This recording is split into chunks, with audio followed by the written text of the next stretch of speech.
अस्सलाम वालेकुम students, I am Usman from conceptual chemistry zone. और आज हम पढ़ेंगे trends in chemical properties of alkaline earth metals. मगर इस टॉपिक को शुरू करने से पहले अगर आप मेरे चैनल पर नए हैं या मेरा चैनल पहली बार देख रहे हैं तो आपसे गुजारिश है कि मेरा चैनल सब्सक्राइब कर लें, क्योंकि मैं इस तरह की इन्फॉर्मेटिव वीडियोस अपने चैनल पर लाता रहता हूँ। ख़ास तौर पे फर्स्ट ईयर और सेकेंड ईयर के स्टूडेंट्स मेरा चैनल ज़रूर सब्सक्राइब करें, क्योंकि इंशाल्लाह आपकी टेस्ट सीरीज शुरू होने से पहले हम फर्स्ट ईयर का और सेकेंड ईयर का पूरा कोर्स ख़त्म करने की कोशिश करेंगे। Chemical properties of alkaline earth metals में हम टोटल 7 तरह की रिएक्शन पढ़ेंगे, जिनमें पहले हम अल्कलाइन अर्थ मेटल्स का ऑक्सीजन के साथ रिएक्शन पढ़ेंगे, फिर हम अल्कलाइन अर्थ मेटल्स का हाइड्रोजन के साथ रिएक्शन पढ़ेंगे, और इसी तरह अल्कलाइन अर्थ मेटल्स का हम नाइट्रोजन, वाटर, क्लोरीन, सल्फ़र वगैरह के साथ जो है वो रिएक्शंस को स्टडी करेंगे। सबसे पहले हमें पता होना चाहिए कि अल्कलाइन अर्थ मेटल्स होती कौन सी हैं। तो ग्रुप 2A की जो मेटल्स हैं उन्हें हम अल्कलाइन अर्थ मेटल्स कहते हैं, जिनमें बेरिलियम, मैग्नीशियम, कैल्शियम, स्ट्रोंशियम और बेरियम वगैरह आ जाते हैं। तो जब ये मेटल्स ऑक्सीजन के साथ रिएक्ट करती हैं तो डिफरेंट प्रोडक्ट्स शो करती हैं। सबसे पहले हम बेरिलियम का ऑक्सीजन के साथ रिएक्शन देखते हैं। तो बेरिलियम जो है ऑक्सीजन के साथ बहुत हाई टेम्परेचर पर रिएक्शन शो करता है, जो कि तकरीबन 800 डिग्री सेंटीग्रेड होता है। और जब बेरिलियम ऑक्सीजन के साथ रिएक्ट करता है तो बेरिलियम ऑक्साइड बनाता है। इस रिएक्शन के दौरान बेरिलियम पे बेरिलियम ऑक्साइड की एक लेयर बन जाती है, जो कि बेरिलियम पे ऑक्सीजन के फर्दर अटैक को रोक देती है। और इस रिएक्शन में बेरिलियम जो है वो अपनी सिल्वर अपीयरेंस जो है वो लूज़ कर देता है। तो हम ये कह सकते हैं कि बेरिलियम को कम्प्लीटली ऑक्सीडाइज नहीं किया जा सकता। और बेरिलियम जो है वो ग्रुप 2A की सबसे कम रिएक्टिव मेटल है। और जब मैग्नीशियम को ऑक्सीजन के साथ रिएक्ट कराया जाता है तब मैग्नीशियम पे भी मैग्नीशियम ऑक्साइड की एक लेयर बन जाती है, जो ऑक्सीजन का मैग्नीशियम पे फर्दर अटैक जो है उसे रोक देती है। इस रिएक्शन में मैग्नीशियम ऑक्साइड के बनने के साथ साथ कुछ अमाउंट में मैग्नीशियम नाइट्राइड भी बनता है। इसके अलावा जब बेरियम को हवा में हीट किया जाता है तो 500 टू 600 टेम्परेचर के दरमियान बेरियम जो है वो बेरियम पर ऑक्साइड बनाता है। ये टेम्परेचर की जो लिमिट है ये आपने याद रखनी है। ये एग्ज़ाम पॉइंट ऑफ व्यू से इम्पॉर्टेंट है और एग्ज़ाम में पूछी जा सकती है। नेक्स्ट हम सेकंड कैटेगरी ऑफ रिएक्शन की बात करते हैं। जब अल्कलाइन अर्थ मेटल्स को अंडर हाई प्रेशर हाइड्रोजन के साथ रिएक्ट करवाया जाता है तो अल्कलाइन अर्थ मेटल्स जो हैं वो हाइड्राइड्स बनाती हैं। जब मैग्नीशियम को हाई प्रेशर पे हाइड्रोजन के साथ रिएक्ट करवाया जाता है तो मैग्नीशियम हाइड्राइड बनता है, और ये रिएक्शन एक कैटलिस्ट की मौजूदगी में होता है, जिस कैटलिस्ट को हम मैग्नीशियम आयोडेट कहते हैं। और ये कैटलिस्ट भी एग्ज़ाम पॉइंट ऑफ व्यू से इम्पोर्टेंट है। इस कैटलिस्ट का नाम आपने याद रखना है।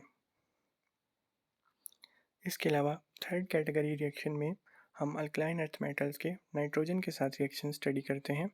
जब अल्कलाइन अर्थ मेटल्स को नाइट्रोजन के साथ रिएक्ट करवाया जाता है तो इनके नाइट्राइड्स बनते हैं, जैसा कि बुक पे एक एग्जांपल भी लिखी हुई है, जिसमें मैग्नीशियम को जब नाइट्रोजन के साथ रिएक्ट करवाया जाता है तो मैग्नीशियम नाइट्राइड बनता है, और बाकी अल्कलाइन अर्थ मेटल्स भी इसी तरह के नाइट्राइड्स बनाती हैं। और जब इन नाइट्राइड्स को वाटर में डिज़ोल्व किया जाता है तो हमारे पास अमोनिया और मेटल हाइड्रोक्साइड बनता है। इसके बाद हम फोर्थ कैटेगरी ऑफ रिएक्शन की बात करते हैं, जिसमें हम अल्कलाइन अर्थ मेटल्स को सल्फ़र के साथ रिएक्ट करवाते हैं।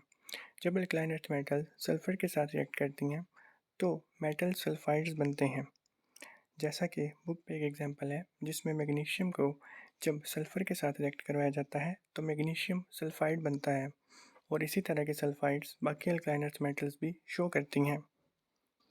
नेक्स्ट हम फिफ्थ कैटेगरी ऑफ रिएक्शन की बात करते हैं।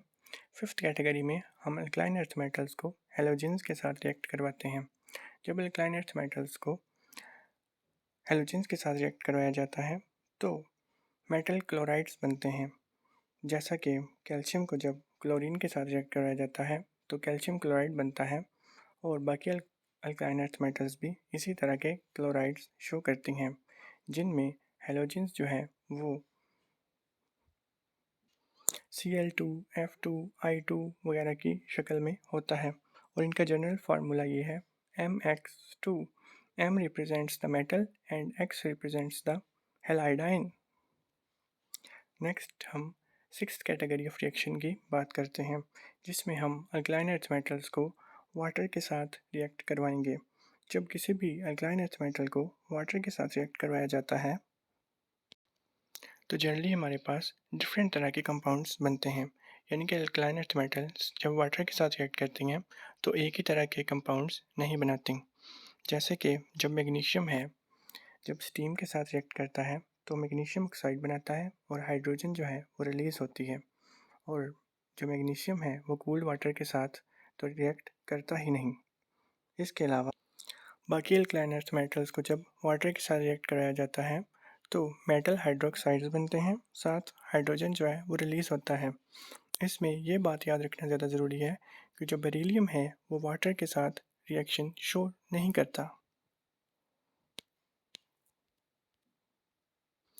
ये था जी आज का आपका trends in chemical properties of alkaline earth metals. अगर आप इस तरह की इन्फॉर्मेटिव वीडियो से बाखबर रहना चाहते हैं तो आपसे गुजारिश है कि हमारे चैनल कॉन्सेप्चुअल केमिस्ट्री जोन को ज़रूर सब्सक्राइब करें, क्योंकि हमारा main focus first year second year पे है। इंशाल्लाह आपके पेपर शुरू होने से पहले या टेस्ट सीरीज़ शुरू होने से पहले हम फर्स्ट ईयर और सेकेंड ईयर का पूरा सिलेबस ख़त्म कर लेंगे और अच्छी तरह इसकी रिवीजन भी ज़रूर करेंगे। Thank you so much for watching. और एक बात और ये रिएक्शन जो हैं ये देखने में बहुत सिंपल लगते हैं, लेकिन ये एग्ज़ाम पॉइंट ऑफ व्यू से बहुत इम्पॉर्टेंट हैं। और इन रिएक्शंस की जो कंडीशंस होती हैं, जैसे कि high temperature, low temperature, high pressure, low pressure और कैटलिस्ट वगैरह के नाम जो हैं वो एग्ज़ाम में बहुत पूछे जाते हैं। तो ये एग्ज़ाम पॉइंट ऑफ व्यू से इम्पॉर्टेंट टॉपिक्स हैं, इसलिए आपने इन पे ज़्यादा तवज्जो देनी है।